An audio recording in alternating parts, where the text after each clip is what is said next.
बच्चों, आज हम अपना कारक टॉपिक करने जा रहे हैं। यहाँ पर आप देख सकते हैं कारक किसे कहते हैं। संज्ञा या सर्वनाम का संबंध विशेष क्रिया के साथ बताया जाए उसे कारक कहते हैं।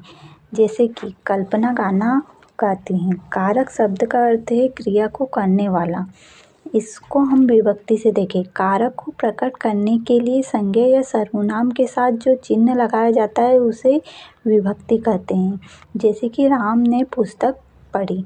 कारक मुख्यतः 8 प्रकार के होते हैं। जैसे कि यहाँ पर दे रखे हैं। कर्ता ने, कर्म को, करण से, के द्वारा, संपादन से, संपादन के लिए, अपादान से, अलग होना, संबंध का, की, के, अधिकरण में, पर, संबोधन, हे, हरे।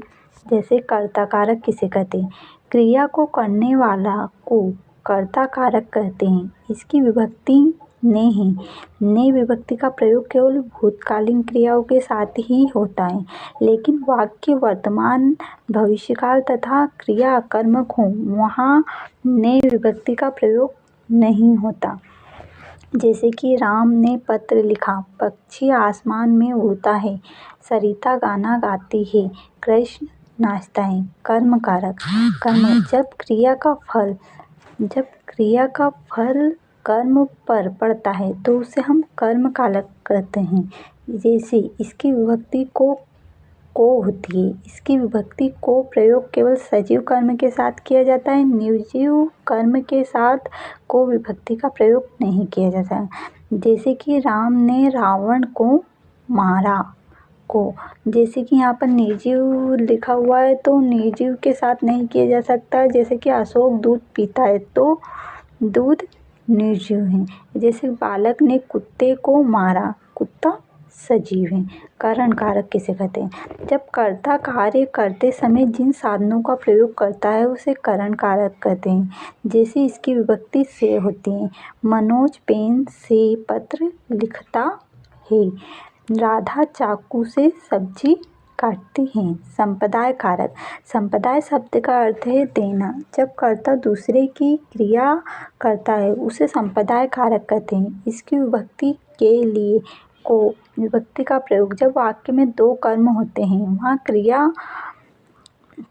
वहाँ किया जाता है, अर्थात देने के अर्थ को विभक्ति का प्रयोग करते हैं। जैसे कि यहाँ पर देख सकते हैं आलोक माँ के लिए दवा लाया।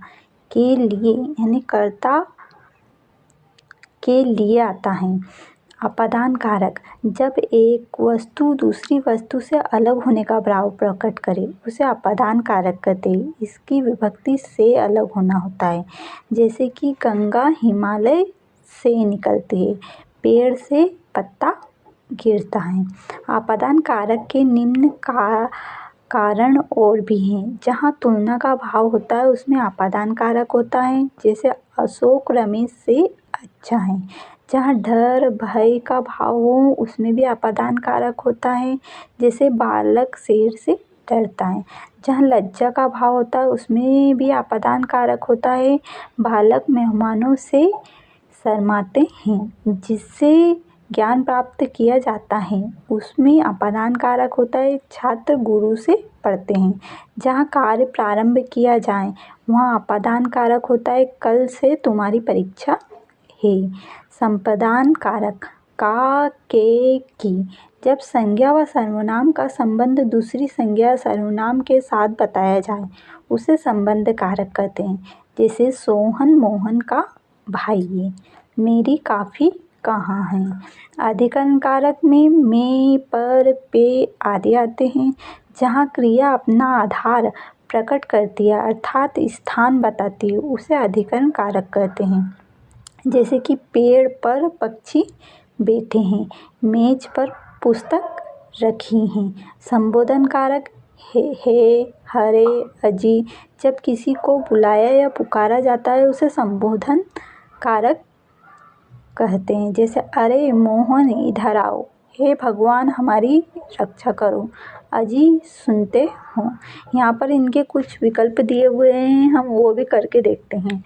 जैसे कि कारक शब्द का अर्थ क्या होता है। कारक का अर्थ होता है करने वाला। संज्ञा या सर्वनाम का संबंध विशेष क्रिया के साथ बताया जाए उसे क्या कहते हैं, उसे कारक कहते हैं। कारक कितने प्रकार के होते हैं। कारक 8 प्रकार के होते हैं। लोग बदनामी से डरते हैं, इसमें कौन सा कारक है, इसमें आपादान कारक है। निम्न वाक्यों में अधिकरण कारक का प्रयोग किस वाक्य में होता है। मेज पर कुर्सी रखी है, इस पर अधिकरण कारक का प्रयोग हुआ है। आपादान कारक का प्रयोग वाक्य में नहीं हुआ है। किसमें आपादान कारक का प्रयोग नहीं हुआ है, तो इसमें राधा चाकू से सब्जी काटती, इसमें आपादान कारक का नहीं हुआ है। बाकी सब में हुआ है। बालक शेर से डरता है, अशोक रमेश से अच्छा है, छात्र गुरु से पढ़ते हैं। करण कारक का बोध कराता है। साधन का करण कारक बोध कराता है, काय का, साधन का। संपादन कारक की विभक्ति है को के लिए। अधिकरण कारक का प्रयोग किस वाक्य में नहीं हुआ है।